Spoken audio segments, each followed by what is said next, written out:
Hello बच्चों, let's read the question. Question says a long horizontal metallic rod with length along the east-west direction is falling under gravity.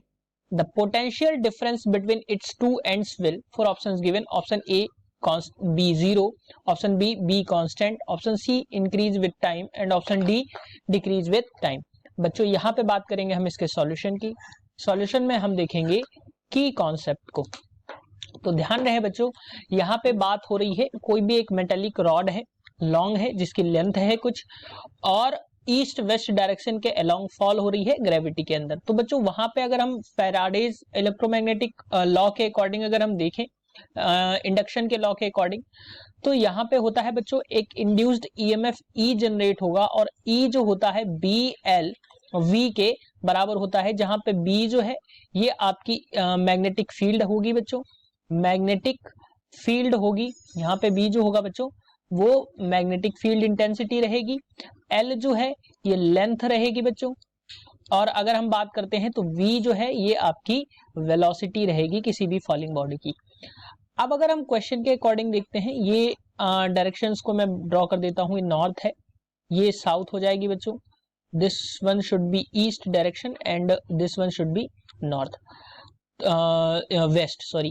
सो बच्चों अगर हम बात करें, यहाँ पे जो रॉड है वो कुछ इस तरीके से रखी है, ईस्ट वेस्ट डायरेक्शन में रॉड को रखा गया है, जिसकी लंबाई है एल, और ये डाउनवर्ड्स फॉल हो रही है. तो यहाँ पे एक एक्सीलरेशन लगेगा जो बच्चों जी के बराबर लगेगा, एक्सीलरेशन डाउनवर्ड्स फॉल होने पे.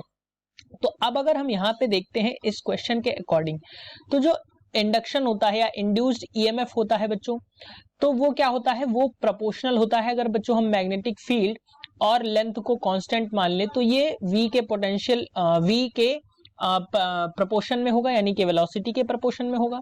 और अगर हम मोशन ऑफ इक्वेशन की बात करते हैं तो first equation of motion state करता है v is equal to U plus A T. First equation of motion में यहाँ पे लिख देता हूं, फर्स्ट इक्वेशन ऑफ मोशन.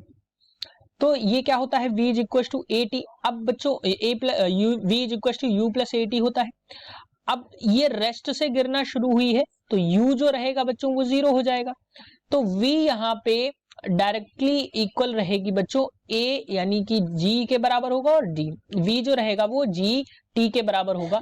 यानी कि टाइम के अकॉर्डिंग वेलोसिटी जो होगी, यहाँ पे अगर मैं कह सकता हूं इसके अकॉर्डिंग e जो प्रोपोर्शन रहेगा वो g t के प्रोपोर्शन में रहेगा.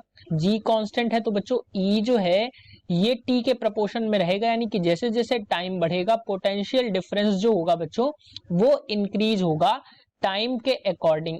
As time increases potential difference जो होगा बच्चों वो भी क्या हो जाएगा, इंक्रीज हो जाएगा. सो इसके अकॉर्डिंग अगर हम ऑप्शंस को देखते हैं तो option C is the correct answer for this question, that is increases with time. Hope you understood it well. Best of luck.